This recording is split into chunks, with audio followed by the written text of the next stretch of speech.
Bonjour Joe, Coucou Yasmina, merci d'être avec moi aujourd'hui. Merci d'avoir accepté cette invitation. merci à toi Alors, d'avoir créé ce sommet. on est en live sur Facebook, mais comme on est sur Zoom, s'il y a des personnes qui regardent en même temps, je verrai pas les commentaires tout de suite. Je regarderai un peu à la fin s'il y a des questions, on regardera après. Je veux vraiment que cette demi-heure, cet échange entre toi et moi soit pleinement dans ton espace, ce soit toi qui puisses t'exprimer. On regardera après ce qu'il y a. Ce que les personnes ont peut-être à partager. Et je le dis, je leur dirai aussi à la fin, mais n'hésitez pas, si vous regardez le replay, à mettre aussi vos commentaires, à poser vos questions. On se fera une joie, que ce soit Joe ou moi, de vous répondre après coup. Je Ça, vais donc, comme d'habitude, réexpliquer le contexte de ce sommet, de ce sommet, oui aussi, mais surtout de ce slow talk.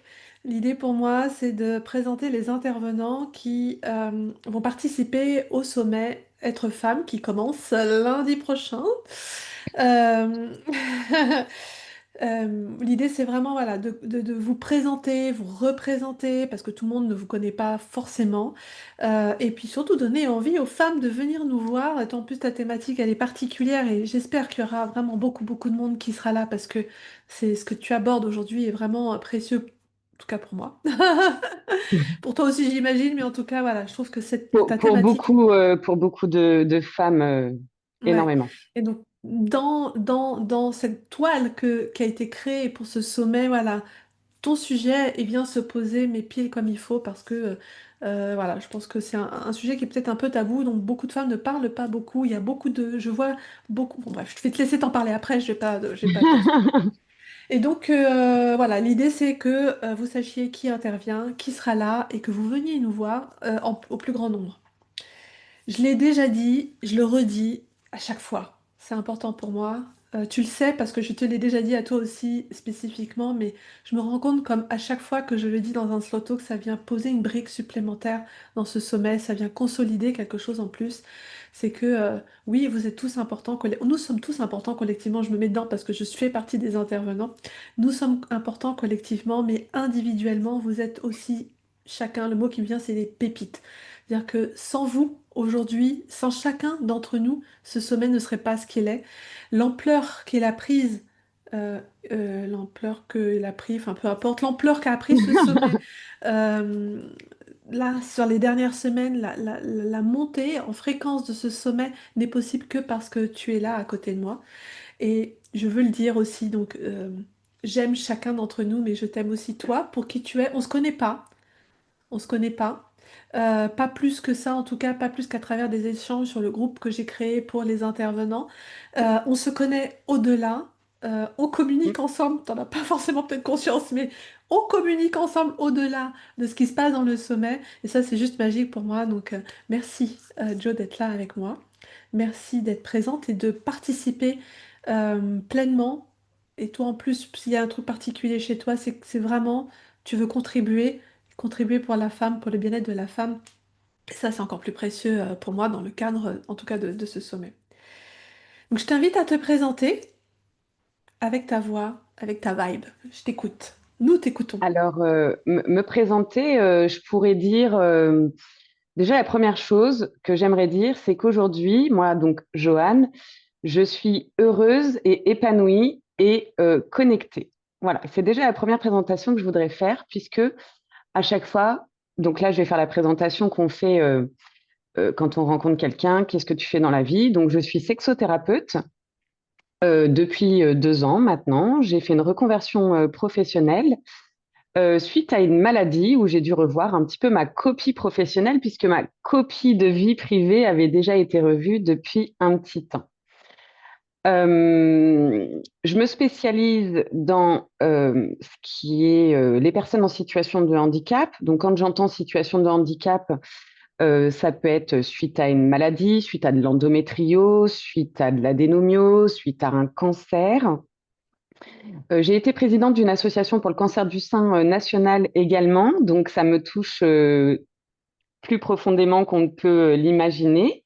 Je n'ai pas été touchée moi-même par ce type de cancer, mais en tout cas, voilà, j'ai quelque chose qui m'attire.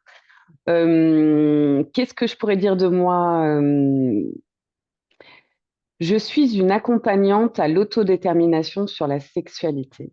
Pour moi, c'est important que les femmes puissent se reconnecter à elles, à leur corps, à leur désir, à leur plaisir et à leur sexualité. Quand je dis leur sexualité, c'est la sexualité qui leur ressemble.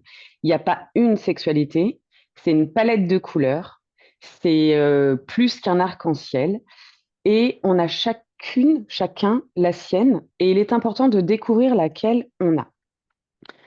Voilà ce que je pourrais dire de ma présentation succincte sur qui je suis. J'ai été une femme qui a été totalement déconnectée, qui a eu une sexualité qui ne lui ressemblait pas, pour faire plaisir, pour faire son devoir conjugal, comme on l'entend très souvent, pour être tranquille également. Voilà, jusqu'à ce que je revoie tout ça et que je cherche ma propre sexualité. Voilà qui je suis. Merci Joe. Quel a été ton déclic, justement, La pour passer de maladie. cette femme passive à cette femme active? Et quand je dis active, c'est active de sa sexualité. Alors, la première chose, ça a été quand j'ai quitté mon ex-mari. Pour moi, j'avais un problème avec la sexualité dans le sens où je n'aimais pas ça. Mais vraiment, hein, je disais, bah voilà, je n'aime pas la sexualité, ça ne me convient pas. J'ai même été chercher sur Internet pour prendre des médicaments pour avoir plus de libido et de désir, quoi. Tu vois, enfin, à Mhm. un moment donné. Et d'ailleurs, je me donnais le surnom de panda, puisque le panda mâle n'a envie qu'une fois dans l'année. C'était vraiment représentatif de qui j'étais. J'ai quitté mon ex-mari pas par rapport à la sexualité, mais par rapport à plein d'autres choses. Et puis ensuite, donc j'ai eu un compagnon entre mon mari actuel et mon ex-mari. Et avec mon mari actuel, j'ai découvert que non, j'aimais la sexualité. Juste, je n'étais pas connectée à la bonne sexualité et à la bonne personne aussi.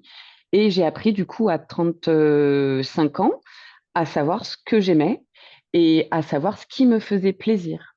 Non pas que les autres étaient mauvais, mais juste parce que je ne me connaissais pas moi, en fait, tout simplement. Parce qu'on peut rejeter la faute sur les conjoints, les conjointes, ce qu'on veut, mais est-ce qu'on se connaît soi-même? Est-ce qu'on connaît toutes les parts de nous-mêmes? Je ne suis pas sûre. Est-ce que selon toi, le contexte dans lequel tu as vécu a joué dans le fait que tu étais connecté ou pas connecté à ta sexualité? Énormément. Alors, j'ai été victime de violences très, très, très jeune. Mhm. Du coup, suite à ça, bah, j'ai été en dissociation. Donc, j'ai dissocié mon corps et mon esprit. J'avais 5 ans, hein, c'était passé de mes 5 à mes 7. Donc, très jeune, je me suis construite là-dessus, sur le je me dissocie, je ne ressens pas ce que je pouvais ressentir. D'ailleurs, pendant des années, j'ai dit que ça n'avait eu aucun impact sur ma vie, ce qui n'est pas du tout vrai, puisqu'après, j'ai eu une période où j'ai été dans l'hypersexualisation. C'est-à-dire que alors, on pourrait, quand on ne connaît pas, on pourrait interpréter ça à être une fille facile, mais derrière tout ça, en fait, quand on travaille le traumatisme et pourquoi on agit dessus, on prend pouvoir de notre corps et c'est nous qui contrôlons. C'est plus personne qui nous contrôle. Ça, c'est une partie des violences. On peut soit plus du tout avoir de sexualité ou soit en avoir une complètement débridée et se mettre d'ailleurs en danger. Mhm. Ensuite, j'ai traversé énormément de choses. J'ai été avec un pervers narcissique, forcément, donc toujours déconnecté de qui on est réellement, ne pas pouvoir exprimer qui on est, ne pas avoir le droit de regarder quelqu'un. J'ai traversé la PMA, j'ai pas pu avoir d'enfant naturellement, donc c'est pareil, je suis devenue un objet de soin, donc encore une déconnexion. Et puis dans ce moment-là, il n'y avait plus que de la procréation, donc pas du tout l'envie de désir, de plaisir. On fait l'amour parce qu'il faut le faire et à telle heure et tel machin, bref. Et ensuite, eh ben, j'ai connu la maladie il y a 4 ans. Voilà, donc j'ai vraiment été toute ma vie en déconnexion. Donc, je connais la déconnexion, je sais qu'on n'a pas de désir, on n'a pas de libido, on n'a pas de plaisir. Voilà, il y a toutes ces petites choses qui font que aujourd'hui, je comprends les femmes. Tu parles aux femmes. Je sais que tu parles aux femmes. Est-ce qu'il t'arrive de parler aux hommes aussi? Oui, je parle aux hommes. Je suis très dans le ressenti et dans le feeling. J'ai toujours fonctionné comme ça, par contre. Il y a des hommes que je n'accompagne pas. Et il y a beaucoup d'hommes que j'accompagne post-cancer. Voilà. D'accord. Je les accompagne plus sur la maladie que. Et puis il y en a que j'accompagne, puisque dans les séances d'accompagnement des femmes, souvent l'homme vient se rajouter pour pouvoir que lui aussi il soit présent dans la reconstruction, ou en tout cas dans la connexion de l'autre, et en découvrant lui aussi une part de sa sexualité qu'il n'imaginait pas, parce qu'aujourd'hui, si on regarde le sociétal, l'éducatif, enfin tout notre environnement, c'est très phallocentré. Sauf Mm. qu'aujourd'hui, ça se déconstruit et ils découvrent une sexualité qui est totalement différente de ce qu'ils imaginaient. Et j'en ai qui m'ont dit, euh, ça n'a jamais été aussi fort que quand on était connecté comme ça. Mm. Et donc tout était dit. C'est ça.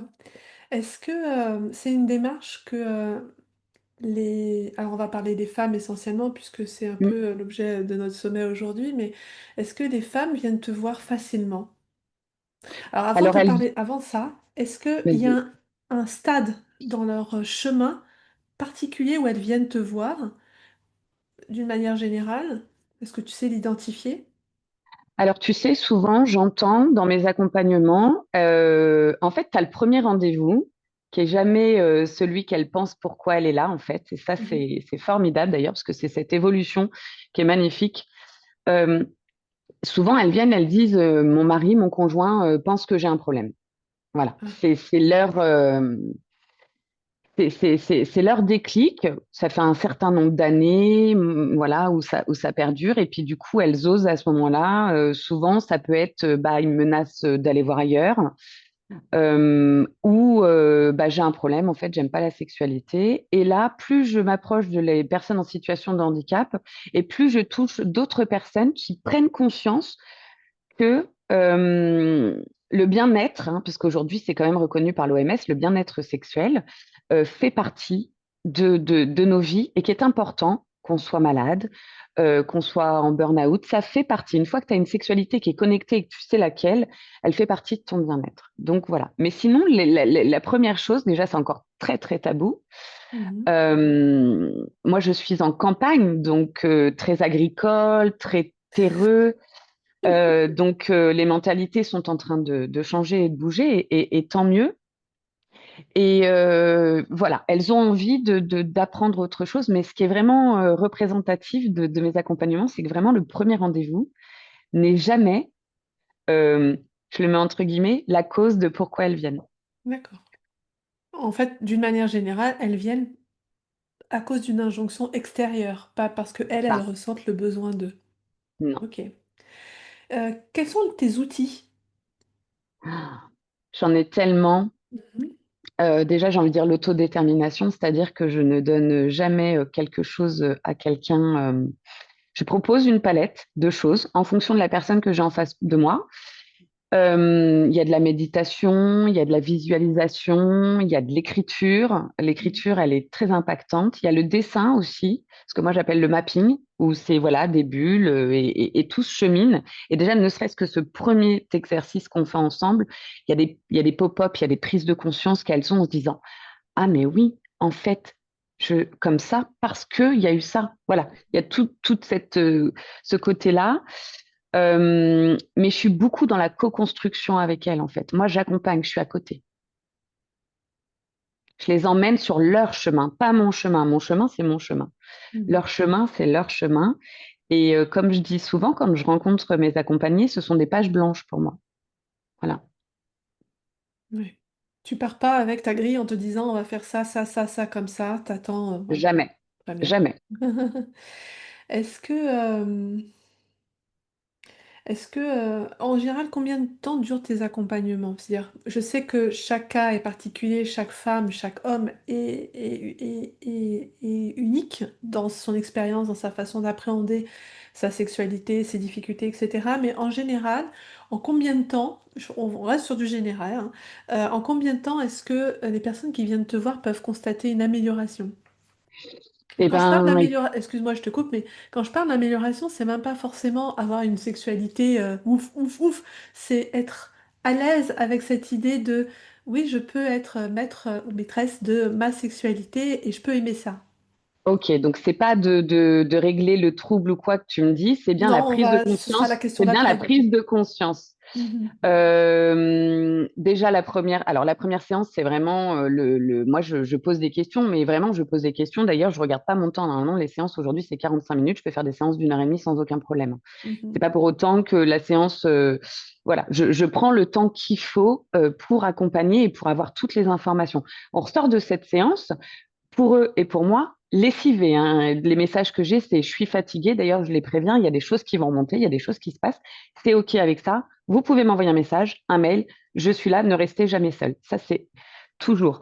Euh, je dirais qu'à la deuxième séance, déjà, il y a une grosse prise de conscience.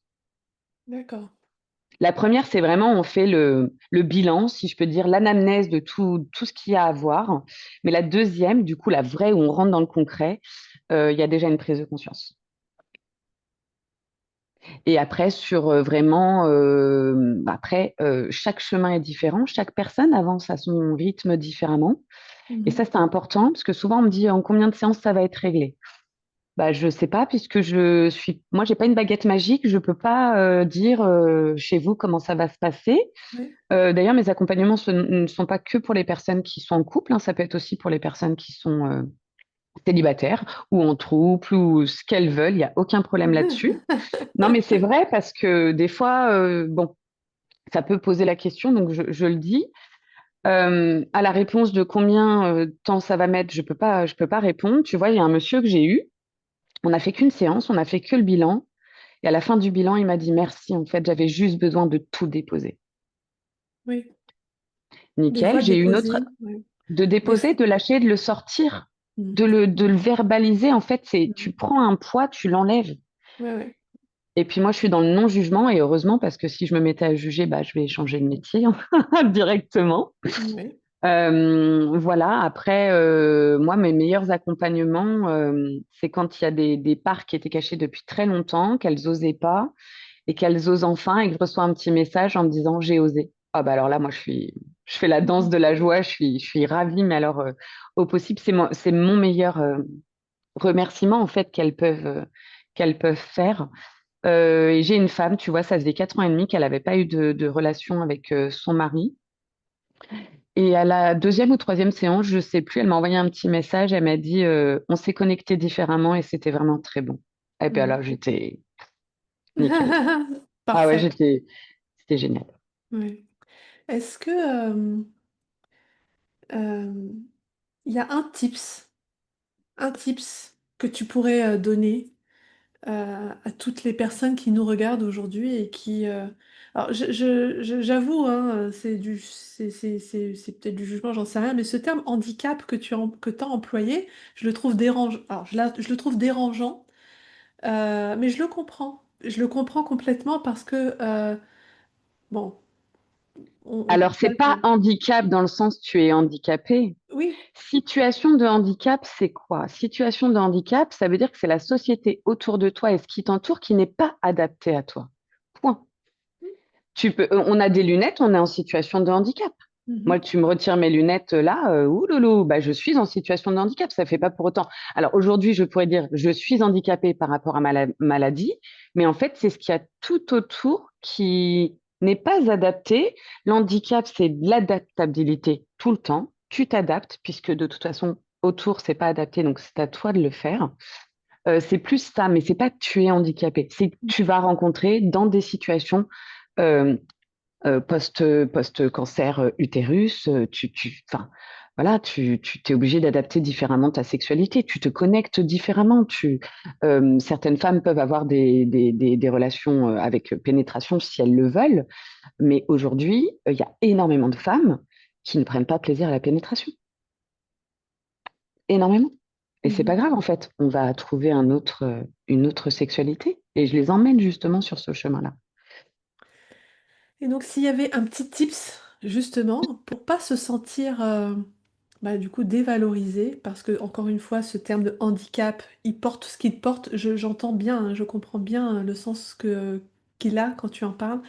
Mais s'il devait y avoir un petit tips, là, un truc que tu pourrais dire aux personnes qui nous regardent, euh, Ah, c'est compliqué parce que tu as autant de sexualité que tu as autant de situations de handicap. Ouais.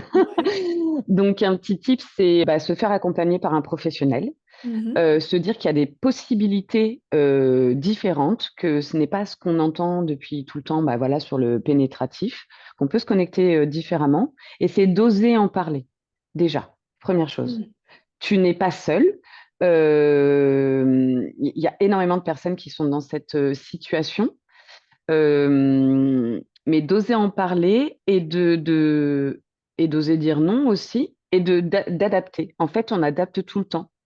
Donc, donner un tips, c'est compliqué parce que vraiment, je pourrais donner un tips à une certaine personne, un autre à une autre. Tu vois, ça dépend aussi de leur caractère, émotion. Je peux pas faire une généralité, c'est pas possible. Ok. Mais la première, parlez-en. Parlez-en à un médecin, Mhm. parlez-en à un sexologue, à un sexothérapeute, à un coach, mais ne restez pas seul avec cette difficulté. Est-ce que c'est une démarche, je m'interroge, est-ce que c'est une démarche qui vient facilement ou à laquelle on pense d'aller voir un sexologue ou une sexothérapeute ou non, hein, Non, pas du non. tout. Déjà, on n'en entend pas beaucoup parler. Quand tu parles au médecin d'une certaine pathologie, d'une difficulté, d'une douleur, euh, ils sont pas forcément eux à l'aise non plus avec ça, ils sont pas spécialisés dedans non plus. Donc Mhm. en fait, tu te retrouves seul. Alors déjà le mot sexualité, c'est très tabou, mais en Oui. plus d'aller en parler à ton médecin traitant, ton médecin et ils sont souvent dans le bah non, en fait, c'est pas grave, ou tu sais les personnes qui sont en situation de handicap, je parle pas de post-cancer. T'es en situation de handicap, donc du coup, la sexualité, t'en as pas. C'est un peu, t'as pas de bras, t'as pas de chocolat, quoi. On pense pas à ça. Mhm. Mais c'est vrai, Oui, hein, oui, des oui, oui, médecins je le te disent, crois. hein. Mhm. Des médecins le disent, hein. Alors que non, non, ils peuvent avoir une sexualité. On va aller érotiser d'autres zones. Voilà, on va aller découvrir une autre sexualité qui me semble. Ouais. Je reviens sur ce que tu disais tout à l'heure de dissociation, mais j'imagine que quand on vit ce genre d'événement, le corps devient une autre part de nous-mêmes parce on souffre dedans, parce que il cristallise plein de choses qu'on vit au quotidien. Du coup, le reconnecter est pas toujours si simple. Du coup, comme c'est pas une démarche qui est forcément euh, instinctive, intuitive d'aller voir un sexologue ou une sexothérapeute, qu'est-ce que tu fais toi pour que les gens connaissent davantage ton métier, sachent davantage qui tu es? Alors, j'avouerai qu'en ce moment, je ne fais pas grand-chose puisque je suis en train de faire mon diplôme universitaire en même temps. Donc, du coup, étant en situation de handicap suite à ma maladie, il faut que je priorise, que j'adapte. Donc, du coup, sinon, ça va être les réseaux sociaux. Après, ça va être travailler avec les médecins. Je travaille déjà avec des sages-femmes, je travaille avec des infirmières également, avec des Mhm. ostéopathes aussi. Voilà, c'est que je m'entoure pluridisciplinairement, diététicienne, naturopathe. Enfin, voilà, c'est important de faire des courriers à ces professionnels pour dire j'existe, les médecins généralistes aussi, les urologues, enfin voilà, toute cette panoplie-là. Mais c'est vrai que je travaille le plus avec les sages-femmes et les infirmières et les ostéopathes. Et ton approche, ton métier est bien accepté par ces corporations? Pas tous. Non? Pas tous. Ça dépend vraiment de. Alors, comme je te l'ai dit tout au début, je marche au feeling, hein. Donc, je rencontre les personnes, on sent, ça passe ou ça passe pas. J'aime bien faire un rendez-vous café. On a un café pas très loin, un café thérapie d'ailleurs, ça s'appelle, Mhm. où on se rencontre avant. C'est important pour moi que je sache qui c'est, mais qu'il sache qui je suis aussi. Et si Mhm. ça match, eh ben, on travaille ensemble. Voilà. Après, les médecins, tu leur envoies mail, des courriers, ils savent que tu existes, ils proposent pas, ça c'est. Mais t'en as D'accord. qui sont un peu réfractaires à ça. Pourquoi? Est-ce que c'est par méconnaissance ou tabou? Je sais pas. Est-ce que c'est un peu parce qu'on n'a pas leur niveau d'études? Je peux pas dire. D'accord. J'aurais pas j'ai pas la réponse. D'accord. Pourquoi est-ce que tu as accepté de participer à ce sommet? Donc je remercie Nathalie, qui est aussi sexothérapeute, qui fait partie du sommet, qui est Mhm. venue m'envoyer un petit message quand j'étais en week-end avec des sexothérapeutes d'ailleurs. Mhm. Et j'ai dit non, non, non, ça va pas, j'ai pas les compétences, pas du tout. Non, non, non, j'ai envoyé un message vocal à mon mari, il m'a dit, mais ça va pas, lance-toi, challenge-toi, t'adores les défis, donc go. Et puis, je me suis dit, si je peux aider au moins une femme en entend avec ça, et ben go, même si c'en est qu'une. Et c'est important pour moi aujourd'hui que les femmes, elles prennent pleine possession de qui elles sont dans tous les domaines de leur vie. Voilà, donc challenge accepté. Et je te propose qu'on finisse là-dessus, sauf que si tu as autre chose à dire, mais quel est ton grand message? Le truc voilà, qui te prend dans les tripes et te dit, voilà, voilà vers quoi on doit tendre aujourd'hui. C'est Ah, mon grand message, c'est osez être vous, osez les parts qu'il y a en vous et découvrez qui vous êtes. Et ça passe par la sexualité. Et ça apporte énormément de bien-être sur tout un tas de choses, sur le travail, sur la confiance en soi, sur se sentir belle. Voilà, ça apporte énormément de choses. Et arrêtons c'est pas tabou, on est tous en vie. Si on est tous en vie, c'est qu'il y a eu une part d'acte sexuel à un moment donné, sauf si vous êtes né par PMA, mais au début, c'était quand même un acte. Euh, libérez-vous, vous méritez d'avoir ce bonheur-là et cet épanouissement-là. c'est magnifique. Merci. Est-ce que tu veux rajouter autre chose? Non, je pense que c'est bon. Eh bien, merci à toi. Merci, Yasmina. J'ai la voix qui déraille d'un coup. Merci à toi. Un Merci. message qui veut passer. Ou qui n'a pas besoin d'être dit. Tu vois, c'est un genre de truc. Merci d'avoir été là encore une fois avec moi ce matin. On se retrouve très vite. Tu interviens, toi, la semaine prochaine. Jeudi, si je dis pas de bêtises, Je vais te dire midi ça. 14 heures. Je Le vais te- 19, oui, je crois que c'est jeudi. Alors, jeudi 19 à midi. C'est ça. C'est pas 14h, c'est midi. Donc, jeudi 19 à midi, on te retrouve pour ton atelier qui s'appelle Réconcilier son désir et son corps après une épreuve. Voilà. Et quand on dit épreuve, c'est vraiment épreuve au Dans sens tous les large. sens du terme. Mm. Est-ce que des femmes qui n'ont pas forcément, on va finir là-dessus, qui n'ont pas forcément vécu d'épreuves ou ne sont pas dans une situation où elles sont en souffrance ou quoi, peuvent quand même venir assister à cet atelier? Est-ce qu'elles vont y trouver un Bien intérêt? sûr. Oui, bien sûr. Il est fait pour tout le monde et se connecter à qui on est déjà, à ce qu'on ressent à l'intérieur, sans forcément avoir vécu une épreuve. Mais ça peut être juste, on est déconnecté parce qu'on a trop de travail, parce qu'on est fatigué, parce qu'on a la charge mentale des enfants. Pff, ça peut être tellement de choses. Soit on est déjà dans cette partie de développement personnel où on se connecte à qui on est, soit on l'est pas, et dans ces cas-là, on commence à le travailler. Donc non, c'est vraiment ouvert à tout le monde, et puis c'est de prendre aussi un temps de connexion à soi. Super. Eh bien, merci encore. On se Merci à retrouve la semaine toi. prochaine. Haha. Euh, Belle fin de journée à toutes et à Merci. tous et à très très vite. Merci Joe. Salut Yasmina.